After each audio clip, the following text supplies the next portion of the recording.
இந்த காணொளி வாயிலாக நேற்று 153வது வட்டத்தில் நடந்த தமிழ் தேசிய அந்தணர் பேரறிஞர் குணா அவர்களுக்கு பெருவிழா எடுத்தோம்.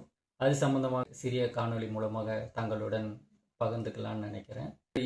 இந்த பெருவிழாவை ராவணா ஒளியும் ஜேபிஎன் ஸ்டூடியோ இணைந்து இவ்விழாவை நடத்தினார்கள். இவ்விழாவின் மூலமாக அனைத்து உறவுகளையும் சந்திக்க ஒரு அருமையான வாய்ப்புகளாக இருந்தது. குறிப்பாக சொல்ல போனோமானால் நமது ஐயா ராவணா ஒளியின் தலைவர் ஏகலைவன் ஐயாவை சந்திக்க நேரிட்டது. குணா ஐயா அவர்களை பார்க்க நேரிட்டது. அண்ணன் நம் உயிரிலும் மேலான அண்ணன் செந்தமிழன் சீமான் அவர்களை பார்க்க ஒரு வாய்ப்பு கிடைத்தது. முத்துப்பாண்டி அண்ணன், ஏற்பாட்டாளர்கள், களஞ்சியம் அவர்கள் அனைவரையும் சந்திக்க, நம் உறவுகள் அனைவரும் ஒரு இடத்தில் சந்திக்கவும் மிகவும் மகிழ்ச்சியாக இருந்தது. இது நேற்று அக்டோபர் 5ஆம் தேதி ஞாயிற்றுக்கிழமை மாலை 5:30 மணி அளவில் விழா தொடங்கியது. இடம் உங்களுக்கு அனைவரும் தெரிந்ததே, ஸ்ரீ ஈஸ்வரி திருமண நிலையம். இதில் கலந்து கொண்டவர்கள் ஐயா மணியரசன் அவர்கள், தலைவர், தமிழ் இயக்க பேரியக்க தலைவர் ஐயா மணியரசன் அவர்களையும் சந்திக்க நேரிட்டது.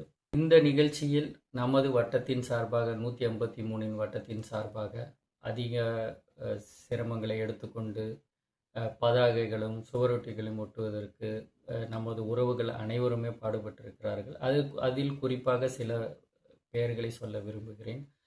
நமது மாவட்ட செயலாளர் நாகராஜ் அவர்கள், அரசு, தினேஷ், சிவா, சுதாகர், தனா, இவர்கள் அனைவருமே அவர்களுடைய பங்களிப்பு மிகவும் அதிகம். அனைத்து ஏற்பாடுகளையும் செய்தார்கள் 153 வட்டத்தின் சார்பாக. திருமண மண்டபத்தில் இதிலும் பதாகைகள் வைப்பதற்காக மிகவும் உதவினார்கள் அனைவருமே. குறிப்பாக சொல்ல வேண்டும் என்றால் நம்மளுடைய தமிழரசன் அவர்கள் வந்து நம்மளோட கூட இருந்து அனைத்து உதவிகளும் செய்து பதாகைகளை சரியான இடத்துக்கு வைப்பதற்கு அவரும் மிக உதவியாக இருந்தார். அந்த நிகழ்வுகளில் நான் எடுத்த சில புகைப்படம் காணொளி வாயிலாக இணைத்து அனைவரும் பார்க்கும் வசதியாக இணைத்துள்ளேன்.